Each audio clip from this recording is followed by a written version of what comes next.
Hello, this is Michael. I'm making another random video to practice talking. Right now, I am breaking up a stewing hen. I bought the stewing hen at an Asian store, even though the stewing hen was actually made in New Jersey. And there's some backstory to this. There's some stuff to unpack. Because a stewing hen is not kosher. And I was raised Jewish. And when I was 15 years old, I realized that God is imaginary, but I was afraid to admit it until after I turned 26. And then for another 10 months after I first came out as an atheist, I was afraid to talk to non-Jewish women. And then, I remember the first time I bought non-kosher meat as an adult, I had this slight anxiety. I don't think it was too severe. And I almost felt like I was doing something wrong.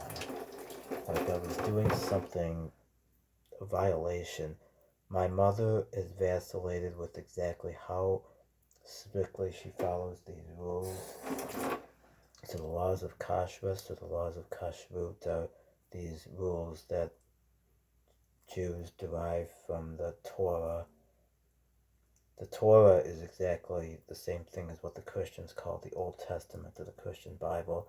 And apparently, a long time ago, somebody was obsessive compulsive and somebody had an obsession with what animals they couldn't stand to eat, and somebody had an obsession with how the meat should be killed, and somebody must have thought something like, gosh, I have this obsession with what animals should and shouldn't be allowed.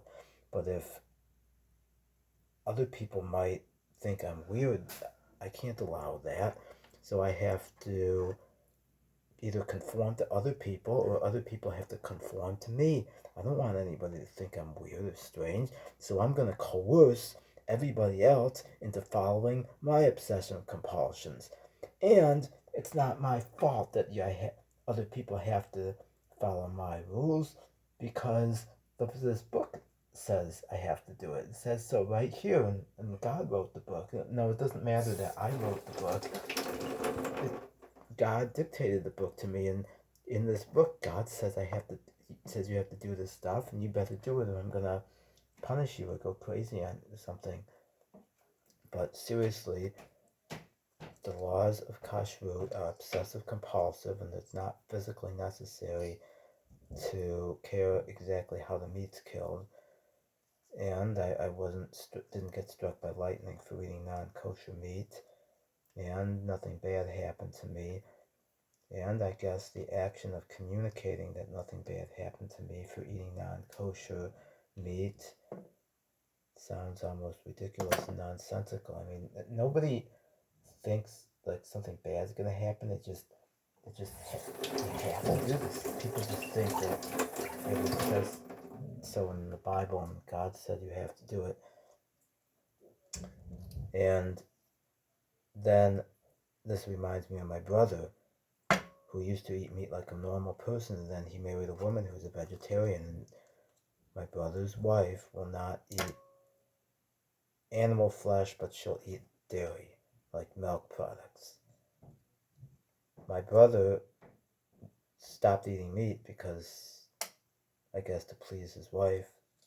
If I found a woman who was a vegetarian, I would not stop eating meat. I wouldn't complain at her for doing it. I just would say something like, okay, you don't have to. Okay, I understand that you have a problem with eating meat, and I'll keep that in mind. Or, okay, sometimes you're going to eat foods that I think are gross, and sometimes I'm going to eat foods that you think are gross, and there's nothing wrong with that. So I wouldn't quit eating this stuff just to please a woman. And actually, I had obsessions with what foods are good and bad for you, and then I finally read a blog about this phenomenon called orthorexia nervosa. But curiously, I never had obsessions with not hurting animals, and I don't know why. Then I read this book called Catching Fire, and I forgot the subtitle. It's about how human beings are unique because we cook. So the obsessions I had with what foods are good and bad for you is maladaptive and unhealthy. That fact alone doesn't tell us anything about what should be healthy and unhealthy. And my mom would be mortified if she found out that I was eating non-kosher meat. I'll never tell her. And there's no health benefit to eating that. To this,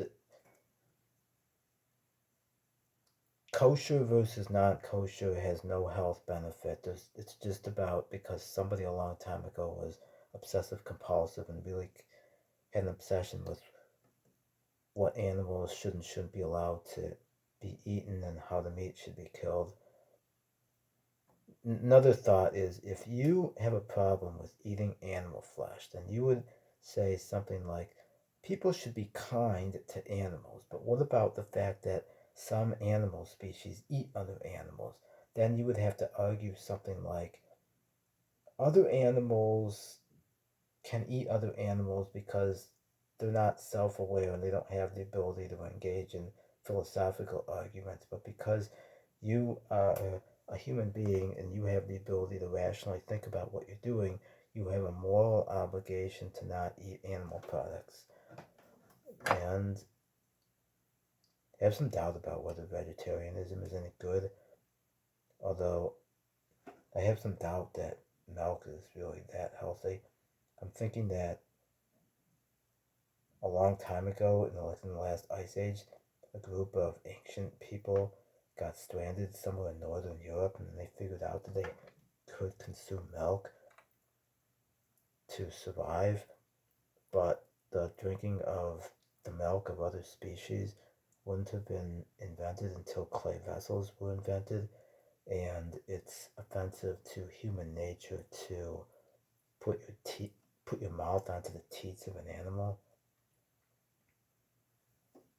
So this is a stewing hen. I bought it at an Asian store. I put it in a slow cooker. I turned it on at 7:45 this morning, and I came back to my apartment at 6:30 in the evening. I filled the slow cooker up most of the way with water. Some of the stewing hen was sticking out above the water. I don't know if it matters if it's completely covered with water. I guess it doesn't matter if it's completely covered with water, but the slow cooker seemed to be about mostly filled. Like the water line came up to maybe 7/8 of the way to the top, and it seems to be completely cooked. And then I'm gonna drink the broth. It's like a homemade soup. I've experimented with adding bay leaf to this. I did mushrooms once, but it didn't come out so good. And I guess I'm doing a good job of not feeling too guilty about myself for eating non-kosher meat. And if you can think of anything else that I missed, just tell me. And have a good night.